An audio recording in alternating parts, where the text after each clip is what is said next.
Africa sits at the crossroads of global commerce and security, bridging the strategic terrain between the Atlantic and the Indo-Pacific.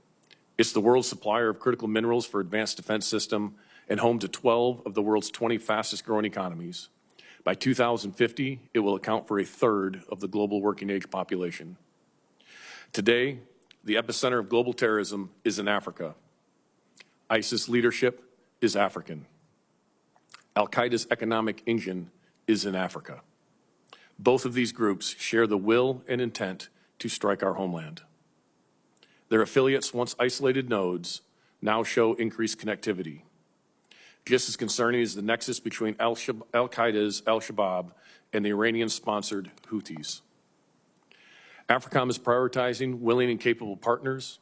We support partners with capabilities that only the U.S. can bring. ISR, targeting, precision strike. These efforts have driven ISIS leaders in Somalia underground, disrupting their command and control of the global ISIS network. In West Africa, Al-Qaeda affiliate JNIM has demonstrated increased capacity to control key terrain in the Sahel, most notably by strangling fuel supplies around population centers. The capture of a capital city would provide Al-Qaeda with all the trappings of a nation state to sponsor global terrorism. With a 75% reduction in our regional posture over the past decade, compounded by the drawdown of our allies, we struggle with an intelligence black hole. And without sufficient indicators and warnings, we risk being blind to the gathering dangers and threats in the region. AFRICOM's lack of expeditionary capabilities and diminished force posture compromise our crisis response. In a crisis, we can always surge assets, but you cannot surge trust. Our reduced presence on the continent also allows disruptive actors to drive the agenda, undercutting American interests. China views Africa as its second continent, securing control over critical minerals and infrastructure, potentially boxing us out of resources that energize our industrial base. Africa also serves as Putin's purse, where Russia exploits instability to extract resources, to include human lives, to fuel its war machine. To contend with these threats, AFRICOM must think and operate differently. With less than 0.1% of the department's budget, we must maximize every taxpayer dollar to deliver an outsized return on investment. AFRICOM continues to leverage low-cost, high-yield activities to amplify our impact on the continent.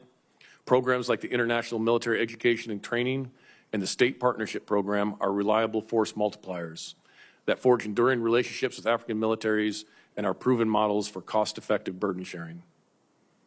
The AFRICOM exercise program is emerging as a battle lab to test and validate new technologies on behalf of both the joint force and our African partners.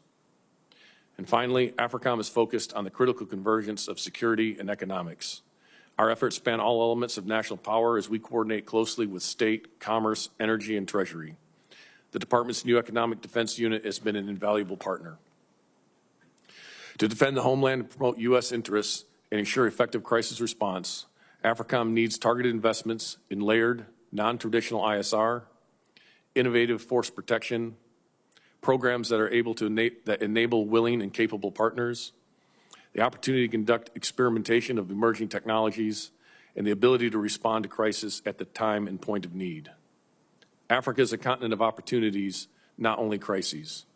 With the continued support of this committee, I can assure you that every dollar you authorize for AFRICOM will contribute directly to the security, safety, and prosperity of the United States.